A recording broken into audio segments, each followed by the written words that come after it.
couldn't help notice another irony this week as Fox News loved the Hillary story, obviously. They were like a dog with a new chew toy.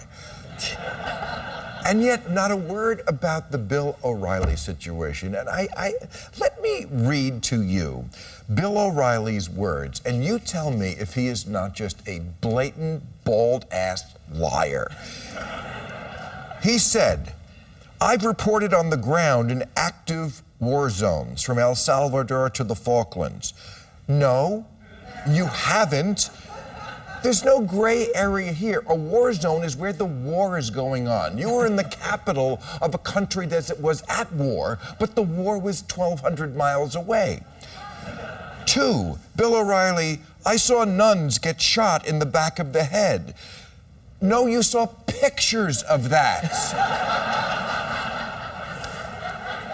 Bill O'Reilly, "I've seen Irish terrorists kill and maim their fellow citizens in Belfast with No, again, you saw pictures of it. It's not the same thing. I've seen pictures of the Hindenburg. I don't say, I saw the Hindenburg go down.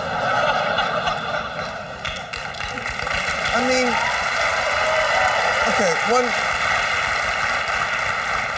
one last one. Okay, there was a guy who was a friend of a Russian guy in America. He was a friend of Lee Harvey Oswald. So, as you might imagine, he's been of some interest to reporters for all the years after the Kennedy assassination. Maybe that's why in 1977 he killed himself. Okay, here's Bill O'Reilly on that in his book, Killing Kennedy. As the reporter knocked on the door, he's talking about this guy's house, he heard the shotgun blast that marked the suicide of this Russian, assuring that his relationship with Lee Harvey Oswald would never be fully understood. By the way, that reporter's name was Bill O'Reilly. No, it plainly wasn't. There is a tape of him on the phone with someone talking about this, which happened in Florida when Bill O'Reilly was in Dallas, with Bill O'Reilly saying, "I got to get on a plane to cover this." These are out-and-out lies. Now, I understand why Fox News backs him, because they're not really a news service. So they're like, you expect the truth? That's not what we do here. But why isn't the mainstream media going after him with the same ferocity, the supposedly liberal media, as they did to Brian Williams? Because I suspect it's because they know what you just said, which is Fox News isn't a real news organization, and Bill O'Reilly isn't a real journalist. Yeah, I mean, but Bill O'Reilly being full of shit about something is not a news story. Right. It just isn't. I mean, okay, but it seems amazing the way this guy gets away.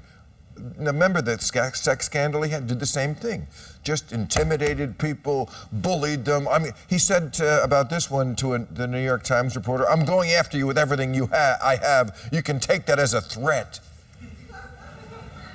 You know what? If a liberal reporter said they were in a war zone, what would the Fox News crowd be saying? They'd be saying, "Oh, this is an insult to troops who are really in the war zone, this bad American." You guys don't care. All right. Apparently, I'm more upset. There's a bigger deal, too, here, though, I think, Bill, in the sense that this is, O'Reilly has said that everything you just said is not true. He said that he can back up his stuff, and I know I've read the stories as well. Brian Williams actually came out and said, "You know what? I did do this stuff, and I'm apologizing for it." So NBC News, I think, had less that they could deal. I mean, they had to either accept that and go with it. Fox is going to defend him as long as he's saying, I did what I said I did, and nobody else is really able to challenge him. I'll move on, but just so we know, there is no gray area here. He said, "I was on a doorstep," when there's proof he wasn't. He said he saw things when there's proof he wasn't. He claims that evidence doesn't exist. So, and there's clearly, I think any journalist knows the difference between being in a war zone and not being in a war zone. And O'Reilly clearly doesn't. If you're in a war zone, you notice. You notice, yeah.